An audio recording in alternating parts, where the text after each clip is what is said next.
Hey, Boone! You were late today, weren't you? Why the hell are you going to lunch with everyone else? You don't get lunch today. Pick up your damn phone. You owe me an hour. You can't seriously think you get a lunch after showing up late. Good afternoon, Mr. Abrams. Apologies. I left my seat for a few minutes to call the hospital to check on the old lady this morning. I'll be back immediately. I see. That's right. Your excuse for being late today was that you were helping someone in a medical emergency, wasn't it? Something about some old hag collapsing while you were on your way to work? You gave her CPR and sat in the back of the ambulance with her. Did I miss anything? That's how it went, right? That's right. There was an old lady lying on the floor at the train station. She looked seriously unwell. I tried speaking to her, but she was unresponsive, so I performed CPR. Luckily, she came around. And then I called an ambulance. Is this seriously the story you're going with? Even high school kids don't use crappy excuses like this anymore. You should have just said you overslept. I might have actually believed you then. Mr. Abrams, it's the truth. I understand it might sound like an excuse because it's not exactly the sort of thing that happens every day, but it's true. I never imagined I'd get wrapped up in something this dramatic either. Yeah, I've heard enough. I get the gist of your story now. I just don't believe it, truant boy. Truant boy Boone! It's got a ring to it! You're a real pansy, you know that, truant boy? You call yourself a man? You always try to evade responsibility like some pitiful worm. Really grinds my gears. The way you go around the office with that stupid grin on your face, brown-nosing everyone. You're such a suck-up. Why not just be a man about it and admit what you did?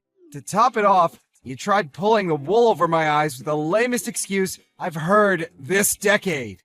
Don't you feel embarrassed? It's not really like that.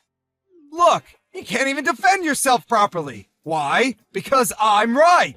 You're surprisingly stupid for someone who graduated from the world-famous Peeps University. Did you bribe them for your degree? Anyone can see you only got hired at this company in the first place due to the university you studied at. You're not fooling me, though, truant boy. I'm a firm believer in meritocracy. I'll get rid of anyone who doesn't make the grade without thinking twice. Even if you can study, what use is it if you can't apply it in the real world? You're playing with the big boys now, truant boy. You should have tried harder. I'm sorry, Mr. Abrams. I'll do my utmost to ensure I live up to your expectations from now on. Don't kid yourself. I don't expect anything from a dud like you. I already recommended the top brass fire you, so it's too late anyway. What? I'm gonna get fired? Surely no matter which way you look at it, this is going overboard. Why? Think about it. Being late signals a poor attitude towards work and disrespect towards the company. I'm a section manager, and 90% of the people I recommend for the chopping block end up being sent packing. At the very least, can you put in some effort before your dismissal notice comes? Use this as your final opportunity to do some good work for a change. Try not to let Peeps University down by becoming a complete failure. They're counting on you, truant boy. Boone, what time can I expect to see those files I asked you to get done? They should be done within the hour. Great. That leaves plenty of time then. Plenty of time? I need you to format, edit, check, and submit the PowerPoint slides in my shared folder. Just to confirm, do you mean you want all this done today? Yes, today. Why? Is that going to be a problem? There's no easy way to tell you this, so I'm just gonna come out with it. I'm celebrating an important occasion with my family today, so I'll be leaving at my regular home time. Besides, even if I got started on the files right now, it's doubtful I'd get them done by the end of the day. Is tomorrow really not possible? An important celebration with your family? You can do that whenever you like. And I need these files dealt with today, so you don't have permission to leave early. It's a man's job to work and make money. You can deal with your insignificant family crap once you've submitted the files. Your family can wait, but your job can't. Oh, and it would be in your best interest not to lie and try to wiggle your way out of doing your duties, you miserable worm. You know full well you can get this done by the end of today. This is a direct order. Do I make myself clear? Please, sir, it's not that I'm saying my job isn't important. Not at all. But to tell you the truth, my family are more important than work. I can't in good conscience do overtime if it means letting them down. Once again, sir, I must insist, even if I was to get started on those files you asked me for right now, they would absolutely, beyond any doubt, take me past home time. Finally, this company doesn't operate on an overtime policy, so I have no obligation to do what you're asking me to from a contractual standpoint. Now, sir, I mean this with the utmost respect, but I just took a look at the files you asked me to complete, and the deadline doesn't seem to be anywhere near as pressing as you seem to be suggesting it is. Are you answering me back again? You just don't give up, do you? Man, am I pleased I advised the higher-ups to fire you. This place is gonna run so much more efficiently with you gone. So, you did report me then? The way I see it, there's one more huge advantage of getting rid of you, which I'm really looking forward to see in effect. Everyone in the department's gonna be so terrified they're next, and so worried about being in my bad books, I'll have my own personal army of obedient worker drones. I can't wait to make an example out of you. They'll be practically begging me for extra work. It's gonna be great! The sooner you're out of here, the better. Huh? You're doing this to make an example of me? It's not really that, but it's a big part of it. And really? Huh? That's how you speak to your direct supervisor? Who the heck do you think you are, worm? Are you getting an attitude with me, your boss? Sir, I don't have an attitude. The fact of the matter is, you were late. Now here's the thing. You're useless at the best of times. So really, this is just what I've been waiting for. You talk back to me at every opportunity. You don't do your job. And you're so arrogant, you prevent me from doing mine. You're an obstruction. An obstructive worm.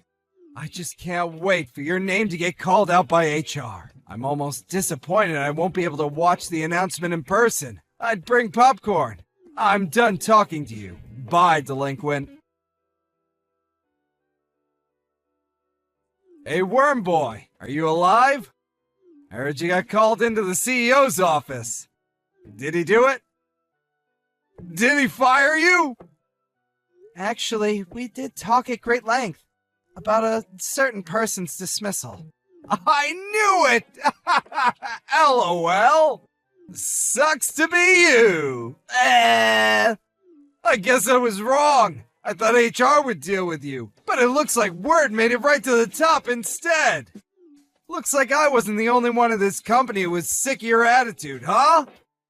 Imagine getting fired after trying to play the saint with some lazy excuse. You're so lame.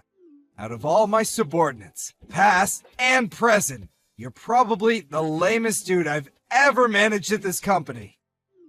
My stomach hurts. Do you seriously think I'd fire the man who saved my mother's life? Who the hell do you think you are to act like this at my company? Huh? What's this? What are you even talking about, Worm Boy? Did you lose your mind?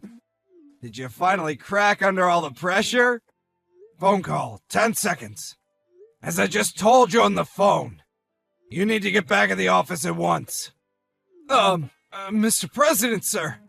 Why are you? Did I not just tell you? Boone saved my mother's life. I heard about how you were sending him all sorts of unpleasant messages using your company phone. So I asked him to pass me his. I'm sorry, sir. I'm really sorry, but I'm not sure what you mean. What does Boone have to do with your mother, sir? You're aware of why Boone was late the other day, are you not? Yes, I'm aware. Then you know full well what I mean, Sam. Go on, take a shot in the dark. I'm terribly sorry, sir. Other than something about helping an elderly person, I don't remember. The elderly person was my mother. Oh, I see. That explains everything. Wow, to think Boone saved your beloved mother's life. He's such a hero. What an incredible, selfless man. That's right, he is. I'll admit that there are times when the quality of his work can leave a little something to be desired. But putting that aside, he's a good man with a good heart. It's an honor to have him at my company, and I intend to keep him here as long as possible. Yes, as you say, sir. My own thoughts echo your sentiments. I've always said this about him. He's a great man. A real pleasure to be around. We're lucky to have him. The longer he's with us, the better, I say. What the hell are you talking about, Sam? From what I've heard, you didn't believe him in the slightest. Not only that, but you attempted to use his lateness that day as pretext to have him fired. No. That's all wrong. Which part is wrong? Well, you see, the thing is, Mr. Benson, I saw the report you filed with HR about how you claimed his attitude towards work is poor, about how he lacks the skills required to do his job properly. Ring any bells? When I had HR conduct an investigation, it turns out the reality was the exact opposite of what you wrote. His reputation is stellar, one of the best at the company. So, I think it's fair to say that what you've done here is file a false report, isn't it? No! It's not fair to say that at all! In fact, it couldn't be more unfair! Boone's got everyone fooled! He's been bullying and harassing me in secret this whole time! Are you just making excuses? That's funny. Judging from the chat logs, I could have sworn you hated people who try to worm their way out of things and dodge responsibility. You call yourself a man?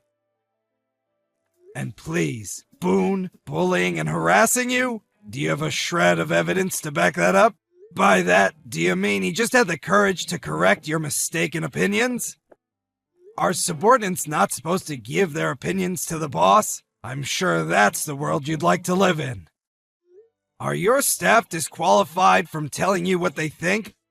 Or being honest when they're not capable of doing something simply by the virtue of the fact that they're lower down on the chain of command than you? Does your job consist of treading on and oppressing subordinates more talented than yourself? No, not at all. Please, sir, I'm being set up. To make matters worse, I've had reports from HR that you've been throwing your weight around the other employees in the department too? I've received several reports that you've tried to make an example of Boone to keep your other employees in line, and people have been treading on eggshells around you. I haven't just heard this from one or two people either. Almost all of the employees in your department are concerned and dissatisfied with the way you've been conducting yourself lately. What's your excuse this time? Mr. Benson, I'm deeply sorry. I accept what you say, and there may be some room for improvement in the way I conduct myself at work. I won't make an excuse. What I've done is inexcusable, which is why I'm begging you, please, to be merciful and make my punishment as lenient as you can. You admit wrongdoing then? That you submitted a false report against another employee? That you abused your position of authority at this company to make the working environment needlessly stressful and difficult for your employees? Yes. I'm deeply sorry, sir. I see. That's good. If you admit wrongdoing, I'm satisfied. Mr. President! Thank you so much! However, just because I'm satisfied with your admission doesn't mean you're getting away with it. I only meant I'm satisfied with the matter that Boone is now settled. That said, there's the matter of all the other employees you hounded and harassed into resignation. What do you have to say for yourself about that? Excuse me? That's right. A large number of employees from your department handed in their resignations recently. I made sure to receive testimonies regarding your conduct from every single one of them. Testimonies claiming you were harassing them. Every single one of them. I don't know a thing about that. The timing was perfect. Just as you were about to call into my office to discuss the issue of mass resignations, I got word on how you'd been acting towards Boone. Tell me, Sam, where are you right now? You're awfully late. What's taking so long? I've been rushing back to the office the moment you called me. I'm so sorry, sir. I'm going as fast as I can. I'll be there really soon. Please, just hold on a little longer. You wouldn't lie to me, would you, Sam? It's the truth! Interesting. Is that hamburger tasty? Huh? The window, behind you. When I headed out to the store to buy myself a drink after I handed Mr. Benson my phone, I spotted Mr. Abrams in a restaurant 30 seconds away from the office, with a hamburger in one hand and his phone in the other.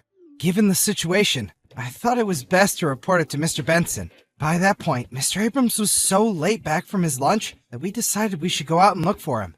When he realized the company president was standing right behind him, he darted outside the restaurant faster than I thought it was possible for any human being to move. He was swiftly taken to the president's office, where all of the ex-employees who accused him of misconduct were waiting. With that, the meeting began. As his past misdeeds were laid before the president one by one, Mr. Abrams sat nervously in the corner, biting his nails and sweating profusely. His punishment? Amazingly, he didn't get fired, but he was demoted back down to the rank of a regular employee. Normally, offenses this severe would lead to dismissal. But it seems like Mr. Benson didn't feel comfortable letting a man like Sam Abrams loose on society. On top of that, as the one who promoted him to the position of power in the first place, he also felt a degree of responsibility. After the meeting, he said he intended to whip his errant subordinate back into shape himself. To Mr. Abrams, an ex-section manager with a lot of pride and a big ego, I think being demoted and suddenly being on equal footing with me and the other regular employees was even more painful for him than losing his job. I found out later that Sam Abrams had a long history of harassing his subordinates, and had been doing it since before I joined the company. In total, he'd caused almost 10 employees to quit. These employees all received compensation, in the form of a lump sum deducted from Mr. Abrams' salary. The man himself is currently holed away in a tiny room at the back of the office, working as a member of the clerical staff, and is occasionally required to do odd jobs around the building for the other employees.